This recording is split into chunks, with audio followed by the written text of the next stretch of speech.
welcome to today's episode of the Sports Break here on RVNTV.TV.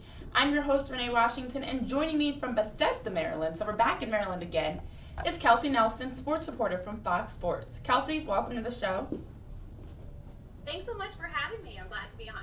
Oh, no problem. I'm glad you can join us. So this is the perfect time since we are two women, and there has been a lot going on in sports and in entertainment. Recently, Harvey Weinstein had some allegations come out against him from several actresses who have reported that over the years, dating back to the 90s, that he has sexually assaulted them or harassed them in some way. And then we also have had Cam Newton, which this has been pushed under the rug a little bit more since he's apologized, but in his comment to a female reporter asking about routes and how he laughed and chuckled and responded to her. So I think it's something that I know I deal with every day, and you do as well, that we can kind of shed a light on, like, what are the experiences that you have seen as a female in the workplace in a male-dominant field?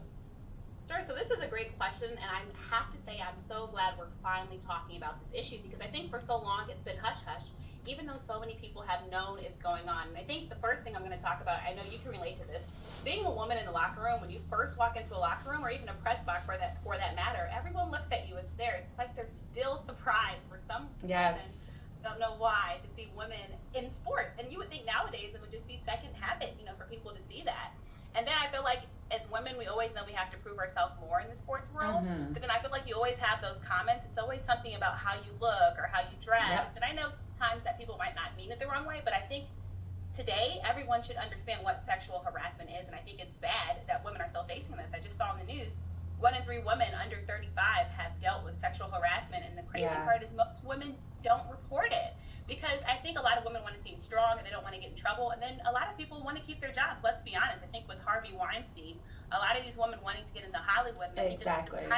in sports media, everyone's scared because jobs are competitive nowadays. I mean, let's be honest. People don't want to give up their spot, so they're scared to report it. But I think now that we see these big A-list actors like Angelina Jolie talking about she was sexually harassed by him, and even I know Terry Crews even talked about that. I did hear that. I read that. A huge guy like him, but I think we see no one's immune. It doesn't matter what your race is, your color, your religion, obviously even gender, but I think women see it far too often, and it's bad now that like most women expect, unfortunately, to be sexually harassed no matter what industry they're in. Yeah, and you make some very good points. I mean, it's not just women. Obviously, it happens more to women, but it can happen to anyone. And I know I was even reading up on the Weinstein case and different people that are coming forward. It's not all, we have heard about Angelina Jolie, but there are a lot of women who actually are not in acting anymore because they were given the ultimatum of a job for a sexual, whether it be a massage or something far more extreme than that, flashing him, whatever the case may be. And so they actually got out of the industry together. And I know even when we were at the New Orleans National Association for Black Journalists Convention, Charles Barkley made a comment that, everyone's replaceable. Women, if you report harassment, just keep in mind you're replaceable. Oh my God. And there is that idea that as a female, especially, you're supposed to just be the pretty face. You're supposed to just take it. And you're not supposed to be the one that's coming in with the knowledge and the background and the sports background. You're just there to be the quota, the woman, the one woman in the show or on the sideline. And so as a female especially, you have this idea that if you do say something, they're just going to bring in another woman to replace you because you're just there to fill that quota. You're not really there to give your input. And I do agree that I still have a lot of people to this day that are like, what do you know about sports? Like, far too often. Oh, it happens way too much. Like, we know sports. It's a new day and age. Boys and girls are playing sports. We have girls playing football now. Like, yes. It's crazy. We have women coaching in the NBA now. Like, exactly. That's what I just don't understand. And Cam Newton's comment, I think I'm glad he was reprimanded for it because I think he's not the only man that thinks like that. And I've been making this point on so many different shows. So many men do think like that. But yes. People like me and you, Renee, and so many others, yes, we know routes. We can talk back and forth with you all day about it, and it shouldn't be a surprise to anyone. Yes, and you bringing up Cam Newton, I'm a huge Cam Newton fan, so this is not me trying to bash him. But I know for myself, when I made an Instagram video joking around about a Cam Newton challenge and about, like, as a female reporter, I know routes too, the comments that I have received are unreal. People are like, why, you're never going to make a football team. First of all, I'm not trying out for a football team. I have no ambition to be a football player. My career as an athlete is done. So I didn't put the video as my tape to show to coaches to recruit me. No. And two, it was, well, why are you getting on Cam? He apologized. He didn't mean it. It was a joke. You're taking it too far. Well, I'm sorry, as a person in general, and it comes back to something we can all relate to, racism. If you make a black joke to me and then turn around and say it's a joke, you're not supposed to be offended. Am I supposed to be like, oh, never mind. It's not offensive anymore. No, as a harassment or discrimination or how you feel about something, it's all based on perception. So he may have seen it as a joke, and a lot of men may see it as a joke, but that doesn't mean I have to see it as a joke. Exactly, because think about it. I think sometimes it is hard to place yourself in someone else's shoes, because a Right. lot of men don't have to deal with that. And the crazy part is, I know a lot of men nowadays that don't even like sports, right? Yes. But we assume, society's perception assumes because you're a man you're supposed to like sports. But like you Right. said, we faced it. I can't. If I had, honestly, Renee, if I had a penny for every time a man was surprised in sports, I could pay off my student loans, because that's how ridiculous it's been. And like you said, I mean, when we go in the locker rooms, we're doing the prep work and everything else, just like the male reporters next to us. Yep. We have intelligent questions too, sometimes even better questions. So it shouldn't be a surprise to anyone. I know some people thought Cam got too much harsh, reality for it, but I think it was. I'm a Cam Newton fan too, believe me, and I'm glad he's playing some of the best football this season he's ever played. Yes. In his career. I think at the end of the day, he needs to know wrong is wrong, right is right. Two wrongs don't make a right. I know people brought up her past sister with making racist jokes. Nothing was right about this whole situation, but I think Cam now knows, just next time answer the question, and now he has women know routes, and we're going to continue to ask those questions, and maybe next time we'll even make them harder. Exactly. And again, the tough thing is, it's great that he apologized. It's great that, Right. It's Cam Newton, so he's a great player, and that should not change how we view what he said, because he is a great Right. player. And that's the other thing that I see a lot of comments and conversations I have with people is, well, it's Cam Newton. So what? Right. It doesn't matter if it's the president or a top athlete or a nobody. If someone makes a comment that someone else finds discriminatory or that they don't like, that's it. They don't like it, period. And again, growing up in school, I remember being told it's not about what I say and how I feel about what I say. It's about who the person receiving it, how they perceive the message. If they in any way find what I say to be offensive, done. I can't argue it. I can't argue, well, I didn't mean it. Okay, well, it doesn't matter, they were offended. And that's where, even with Cam Newton, being that it was such a quick joke and it was dismissed so soon with him apologizing, at the end of the day, there are a lot of people that say things, whether it's racist, sexist, religious, offensive, and just kind of shrug it off and say, I didn't mean to. Well, we have to stop being that way. Exactly.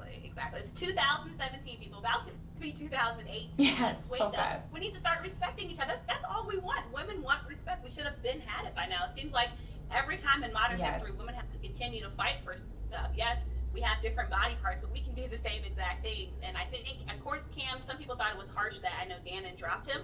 I think it was kind of hard. At the same time, Dannon, think about it. When you think about yogurt, who's eating a lot of yogurt in these yogurt? It's us. It's a woman. They know their market. Yes. So I do have a question. And I know they picked up Dak Prescott. So now Dak with Dannon, won't make that same mistake. So I do have a question for you. How many times, and you obviously don't have to give an exact number, but in your years of experience, how many times have you not been the only woman in the locker room, press room, in your job, that is out there on the forefront with everyone, with the other reporters, asking athletes questions or coaches? That is a great question. I have to think back to it. I will say this. I can't think of the exact number, Right. but I know more than not when I'm covering baseball, I don't see as many women in baseball in Right. locker rooms. That's for sure. And even soccer, for that matter. And I'm sure you can probably Oh, do yeah. that too.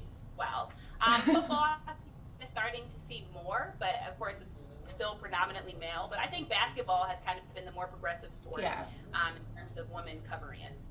Yeah, I definitely agree. It's basketball, because of course women's basketball, you will have a lot of the women's reporters there. Yes, I definitely agree. There's been a change. It's slowly happening across sports, Right. but there are a lot of sports that you go to and you are just the only female there. That's for sure. It's crazy. It is. In this day and age, it's progress, but it's definitely not nearly where it should be. But we're not here to just bash all men and everything. But one last point that I do want to say is, for everyone as a whole, you should never have to, put yourself in a compromising position to get a job, to get ahead, to get a promotion, regardless your background, regardless if you're a male, woman, your race, whatever, you should be able to earn something because you earned it and you're talented enough to get there. Not because you're a pretty face or muscular like Terry Crews, but just because you have the talent, the ambition, and you deserve that spot. So we're not going to talk about just discriminatory comments. We are going to get into Kelsey's favorite team. We won't talk about my favorite team. But after this break, we will talk about the Baltimore Ravens. Boo. So don't go too far. We'll be right back. Love my style, I'm dancing tonight. My smile from pearly white side. Love myself, love my style. Pearly white, love your smile. From teens to grown-ups faces, they can change your life. All ages and all faces. Your smile from pearly white. Love yourself, love your style. Pearly white, love your smile.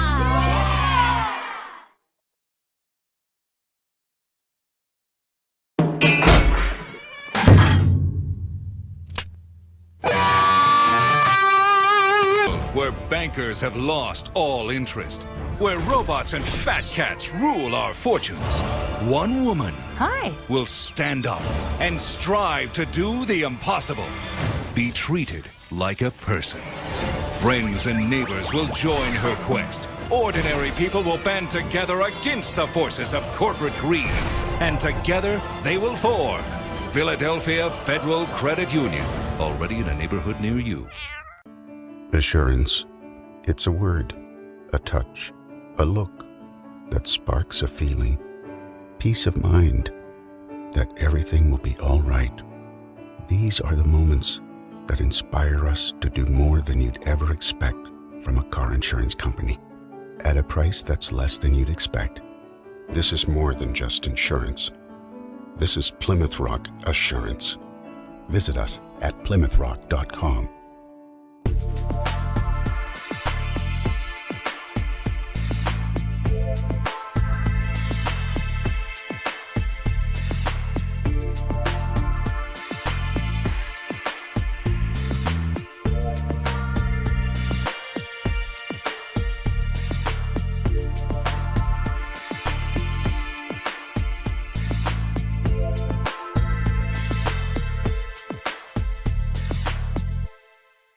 Hi, I'm Mitch Schei, your host on our new show, Breaking Addictions.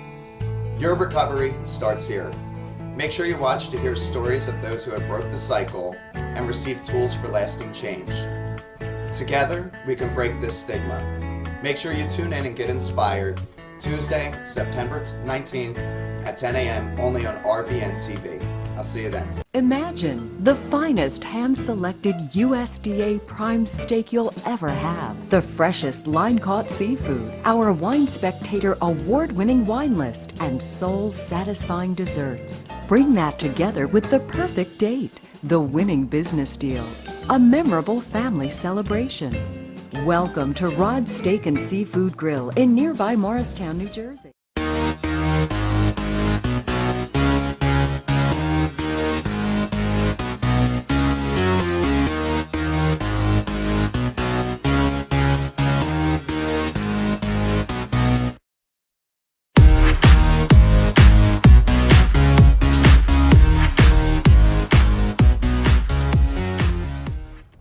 Welcome back to the Sports Break here on RVNTV.tv. I'm your host, Renee Washington, and joining me from Bethesda, Maryland, is Kelsey Nelson, sports reporter from Fox Sports. Kelsey and I were just talking about everything going on with Harvey Weinstein, Cam Newton, and why people need to understand harassment is all based on perception. Period.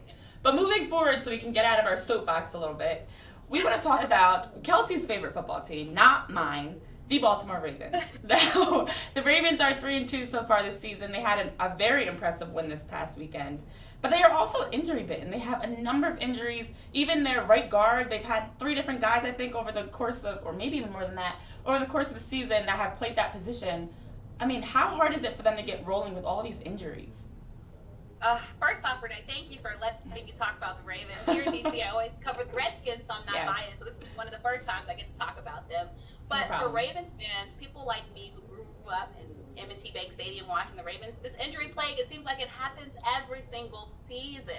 And it's scary because, as you said, the offensive line is hurting, yes. But, I mean, I'm going to say some of the names that might not play this coming Sunday. Carl Davis, Rashad Perriman, Matt Surkra, Jimmy Smith. You know, the secondary has been a problem for the Ravens. Terrence West, running back, hurt. Brandon Williams. I mean, there's Anthony Levine, Jeremy Maclin. It seems like the Ravens can't catch a break. Yeah. And I think with Flacco, I still don't think Flacco's 100%. Of course, we don't know. Flacco had back surgery this offseason, and they threw him into the mix. And at the beginning of the season, Flacco looked okay, but the defense, I think, kind of saved him. Then we saw the Jaguars game, right, where the Ravens got embarrassed in London. Flacco, 58 total yards. 28 yards for the whole game, folks. I'm not talking about any single quarter. It was embarrassing. It was sickening. And then after that, the Pittsburgh Steelers came to Baltimore at home and beat up on the Ravens as well. So it's like we couldn't catch a break. But then a game that people thought the Ravens wouldn't win, they went all the way out to Oakland, and I was watching the game, and I'm like, who is this Ravens team that showed up? Everything kind of started getting together. Flacco was completing long passes to Mike Wallace. I think he had a pass of like 52, 54, and 27. Mike Wallace showed up. Maclin showed up. A lot of players showed up, but then at the end of the game, you can't even be happy because injury bug hit. So the Ravens are once again back in trouble. Of course, they play the Bears this Sunday. So luckily, the Bears are that good of a team that the injury bug might not hurt them too bad. Yeah, you sound like a Philly fan. That's something I feel like I'm always saying. Injuries, injuries, injuries. I definitely understand it. I mean, Philly for the Ravens. I will say that. Philly looked really good. I mean, thank you. The Cardinals. So thank you. Yes, we are 4-1. So I will say, aside from the Giants, who are 0-5, which makes me so happy, the Ravens are one of the teams that have the most injuries across the league. I mean, they have, like you mentioned, a number of guys that are out, guys that are playing and aren't even 100%, and yet they still had a very impressive, dominant win this past weekend. So for them, I mean, you mentioned the Steelers. That's a team that they're competing with in their division. They're number 2 right now, right behind the Steelers in the AFC North. And what are their playoff chances? I mean, that'd be huge for you guys to reach the playoffs. Do you think that you guys are a playoff team this year? Ooh, so that's a great question. It's so funny. So every year I say the Ravens are a playoff team. They hurt my heart and break it. But I'm hoping they bounce back. As you said, everybody that knows football in the AFC North, you know it's pretty much going to come down to the Ravens and the Steelers. Sometimes the Bengals are in the mix, and I'm sorry, Cleveland, but the Browns usually are never in that mix. They're still looking for a win, and they're switching quarterbacks. But I will say right now, Big Ben is not looking the best. 5 interceptions. I mean, he looked horrible against the Jaguars. And are the Jaguars the best team? No. And then Big Ben, even his comments after, there was a lot of controversy because some people were saying, does Big Ben still have it, or should he hang it up? So there's a lot of questions about that. Now, I do like the Steelers because of one person, and that is Mr. Antonio Brown. Of course, when they can get him going, things are good. Then, of course, the Steelers' run game, when they have Bell going, it's pretty good. But there have been a lot of questions. Of course, during the Ravens-Steelers games, what did we see on the sidelines? We saw Antonio Brown throwing over water. He wanted more touches. And then there have been a lot of questions. Big Ben actually hinted this week that there may be some changes at the receiver spot for the Steelers, which kind of means, obviously, that the offense isn't working like he wants it to be. And he wants receivers that will step up and show up and also make him look good. So hopefully he won't have those same amount of interceptions. I know right now FPI is rating that the Ravens have a 50% chance of making the playoffs, and they rated the Steelers 71% to make the playoffs. Now, I will kind of agree with that. I think the Ravens season is all going to go how well they score the first half. I've said this time and time again. The Ravens are a first-half team. If you watch the game this Sunday, they did really well the first half. Right. It's the second half that always hurts the Ravens. But I will say in close games, the Ravens are very lucky in the fact that they have Justin Tucker as a kicker. Pretty much a sure bet. Joe Flacco, I don't know why. Sometimes I want him to be benched, but I feel like he's going to show up and be elite when it's time to be elite. I think they will hopefully. I'm going to say this on your show. They're going to get to the playoffs. Okay. It's a bold prediction for me, but I'm feeling they're going to start turning stuff around. I'm trusting in Coach Harbaugh. Oh, wow. You heard it here first. I am holding that against you. I expect to see the Ravens in the playoff one way or another, whether a wild card or they get in. Somehow, I'm expecting to see them in the playoffs. Now, going Joe back... Flacco needs it for his legacy. He does, actually. And it's something that for all quarterbacks, at the end of the day, when they're comparing quarterbacks, they talk about how many playoff appearances they won. They've made it to. How many Super Bowls they've won. That's it. I mean, that it all comes down to postseason production, and that's huge for them. And that's something that even with the Steelers with Big Ben has been a question mark, because they have been a team that over the past few years has had a ton of all pro players and top players, and you have Big Ben, who's one of the top quarterbacks. Yet, when's the last time they won a Super Bowl? So we did see Big Ben make comments after the game saying, maybe I don't have it anymore. And Mike Tomlin defended him, saying that he's just a competitor. He's in the moment. He's very open and upfront. He says what he's feeling. So don't take it too much. He's taking it with a grain of salt, and so should we. The media is hyping it up, as most people think the media does for everything. But yes.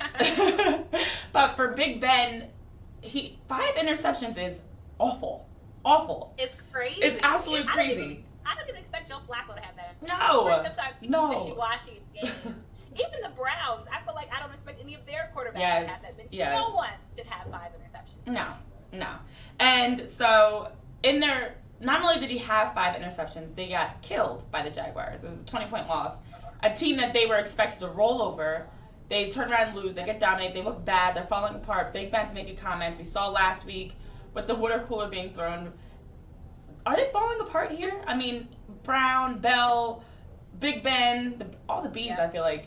Are they falling apart, and maybe their team chemistry's not there, they're getting frustrated with each other, and that's kind of what we're starting to see here?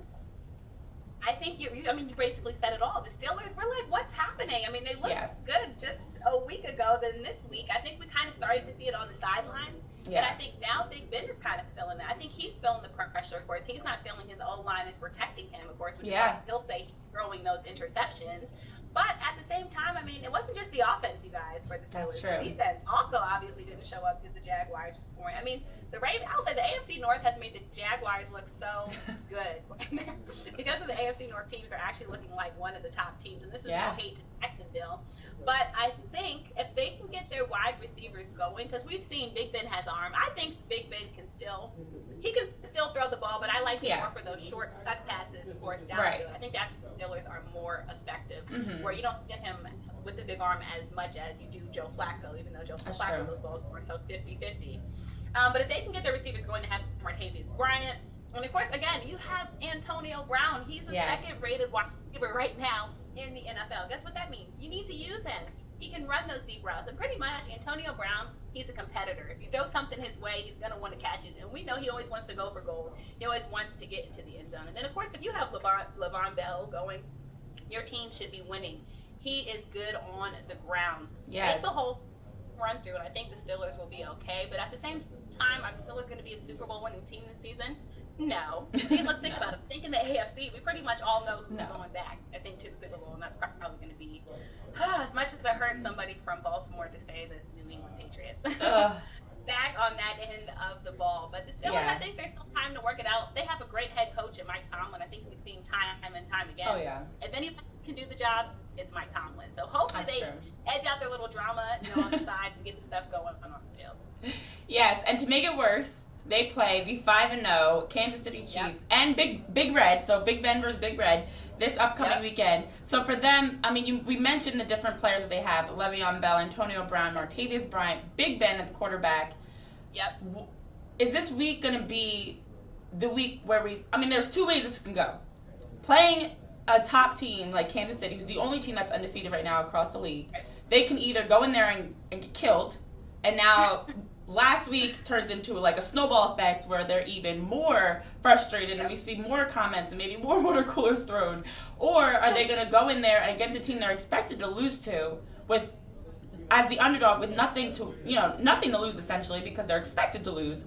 Are they going to go in there and maybe get it together and surprise the league and play well finally for this week compared to last week? So I think the Chiefs are going to win this game. I have to say that. I think after seeing them play the Redskins, but I will say this, I think the game's going to be close. It won't be an embarrassment like last Sunday. I think the Steelers will bounce back, but the Chiefs, they have all cylinders clicking right now.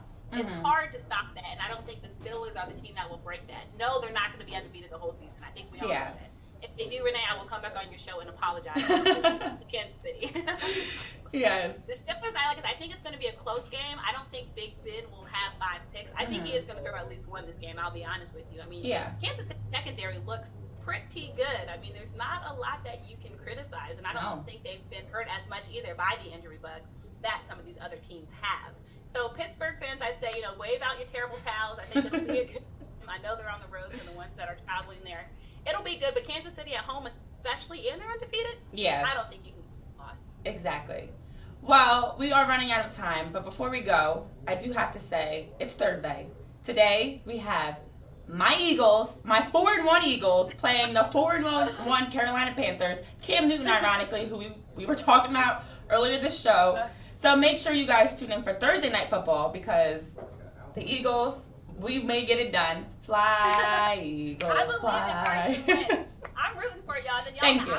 When y'all have Torrey Smith, he made a great touchdown. I appreciate that. I'm rooting for the Eagles. Me too. So, Kelsey, thank you so much for coming on the show today. It has been a pleasure breaking down the NFL with you and also sexism, racism, discriminatory comments in the workplace. I really enjoyed having you here and chatting with me, female to female. Thanks so much for having me. This was fun. Oh, no problem. Anytime. And for the rest of you guys, of course, watch the Eagles tonight. We'll be back here tomorrow to talk with another guest, and we're going to get into soccer because we have to talk about the fact that the U.S. men's national team did not make the World Cup. So tomorrow we'll be talking soccer with a former professional soccer player. As always, you can find the Sports Break on RVN TV with me, your host, Renee Washington, every Tuesday, Thursday, and Friday at 9 in the morning. See you tomorrow. Go Eagles, and have a great night.